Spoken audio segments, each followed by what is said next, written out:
ఈరోజు మనలో ఎవరైతే నేను ఎందుకని ఎక్కువసేపు ప్రార్థనలో ఉండలేకపోతున్నానంటే నువ్వు ఎక్కువగా దేవుని ప్రేమించట్లేదు.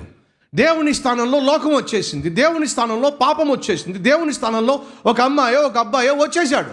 ఆయన స్థానాన్ని ఈ లోకంలో ఉన్న స్నేహము, పాపము భర్తీ చేసేసింది. కాబట్టి నువ్వు యేసుక్రీస్తుతో మాట్లాడలేకపోతున్నావు, యేసుక్రీస్తుతో మాట్లాడడానికి సమయం కేటాయించలేకపోతున్నావు. కాబట్టి ఒక భక్తుడు సెలవిచ్చాడు, పాపం చేసేవాడు, పాపంలో జీవించేవాడు ప్రార్థన చేయలేడు. ఈరోజు నువ్వు ప్రార్థన చేయలేకపోతున్నావు అంటే కారణం తెలుసా? సైతానుగాడు నీ జీవితంలో పరిశుద్ధంగా జీవింప చేయడానికి ఆధారమైనటువంటి ప్రార్థన అనే ఆయుధాన్ని నీకు దూరం చేసి పడేశాడు. సౌలో, నువ్వు విజయం సాధించలేవో. ఎందుకని? ఆయుధాలు నీ దేశంలో లేకుండా శత్రువు చేసి పడేశాడు. సౌలు దగ్గర ఉన్నటువంటి సైనికుల దగ్గర ఆయుధాలు లేవు. ఆయుధాలు లేకుండా ఒక రాజు కానీ సైనికులు కానీ ఎలా యుద్ధం చేయగలరు? వారికి ఆయుధాలు లేకుండా చేయటమే శత్రువు యొక్క పన్నాగం. ఇశ్రాయేలులకు ఫిలిష్తీయులకు ఎప్పుడు యుద్ధం జరుగుతూ ఉండేది. న్యాయాధిపతులు మీరు చదవండి కావాలంటే, అస్తమాను ఫిలిష్తీయులకు ఇశ్రాయేలులకు మధ్య యుద్ధం జరుగుతూనే ఉండేది. గిద్యోను కాలంలో కావచ్చు, యెఫ్తా కాలంలో కావచ్చు, సంసోను కాలంలో కావచ్చు, ఆ తర్వాత సమూయేలు కాలంలో కావచ్చు. దావీదు వచ్చినప్పుడు పోరాడింది గొలియాతుతో పోరాడాడు. గొలియాతు ఫిలిష్తీయుడు. ఇప్పుడు సౌలు పోరాడుతుంది ఫిలిష్తీయులతో.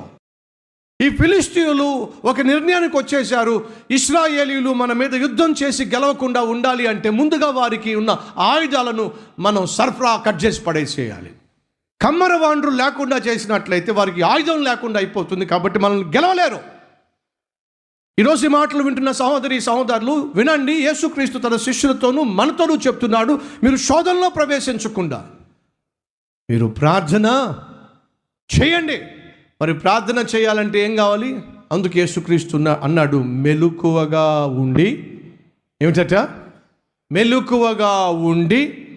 చాలా సందర్భాల్లో సహోదరులు చెప్పేది ఏమిటంటే, ప్రార్థన చేద్దామని చెప్పి నేను అలా మోకరిస్తానో లేదో ఏమొచ్చేస్తట, ఎక్కడ లేని నిద్ర వచ్చేస్తుంది. మరి సెల్ ఫోన్లో మాట్లాడినప్పుడు ఎక్కడ ఉన్న నిద్ర అంతా పోద్ది. టీవీ చూసేవాళ్ళకి నిద్ర అంతా పోద్ది. మీ ఆయన 11:30కు వచ్చి టీవీ ఆన్ చేశాడు అనుకోండి, అప్పుడు దాకా గురకపెట్టి నువ్వు నెమ్మదిగా లేచి ఏం చూస్తున్నారండి అని చెప్పి, ఇది కాదండి ఆ ఛానల్ అయితే బాగుంటుందండి అని చెప్పి ఎలా చెప్పగలుగుతున్నావు? నిద్రపోయా నువ్వు ఎందుకు లేచావు మధ్యలో? టీవీ అంటే ప్రాణం లేచి వస్తుంది, సీరియల్ అంటే ప్రాణం లేచి వస్తుంది. అడుగుతున్నా, ఈరోజు నువ్వు అన్నిటికీ సమయం ఇవ్వగలిగి, అన్నిటికీ మెలకువ కలిగి ఉండి, ప్రార్థనా సమయం వచ్చేసరికి నాకు నిద్ర వచ్చేస్తుంది అంటున్నావంటే నీకు ఏదైతే ఇష్టం ఉండదో, ఇష్టం లేనిది చేయండి, నిద్ర వచ్చేస్తుంది. కొంతమంది చిన్నపిల్లలకి చదువు అంటే అస్సలు ఇష్టం ఉండదు, ఆటలంటే చాలా ఇష్టం ఉంటుంది. చదవాల్సిందే అని చెప్పి మీ పిల్లల్ని తీసుకొచ్చి కూర్చోబెట్టి వాళ్ళ ముందు పుస్తకాలు పెట్టండి, పుస్తకాలు పెట్టి చదవరా అని చెప్పండి. వాడు పుస్తకం పెట్టి చదువుతూ ఉంటాడు. 2వ నిమిషంలోనే 3వ నిమిషంలోనే ఇలా పడిపోతాడు. అవునా కాదా? మరి అప్పుడు దాకా బయట ఆడుకుంటూ వచ్చిన వాడు సడన్గా చేతిలో పుస్తకం పెట్టి చదవరా అని చెప్పండి, కురుగుపాట్లు ఎందుకు వస్తున్నాయి వాడికి? చదువు అంటే ఇష్టం లేదు. ఇష్టం లేని పని ఏదైనా చేసినట్లయితే మనకి నిద్ర వచ్చేస్తుంది. ఎందుకని? ప్రార్థన చేస్తున్నప్పుడు నిద్ర వస్తుంది నీకు. ఎందుకని? వాక్యం చదువుతున్నప్పుడు నిద్ర వస్తుంది నీకు. వినో, ప్రార్థన అంటే, వాక్యం అంటే ఇష్టం లేకుండా చేసి పడేశాడు సైతాన్ నీకు. అది మనలో ఏ ఒక్కరికి క్షేమం కాదో.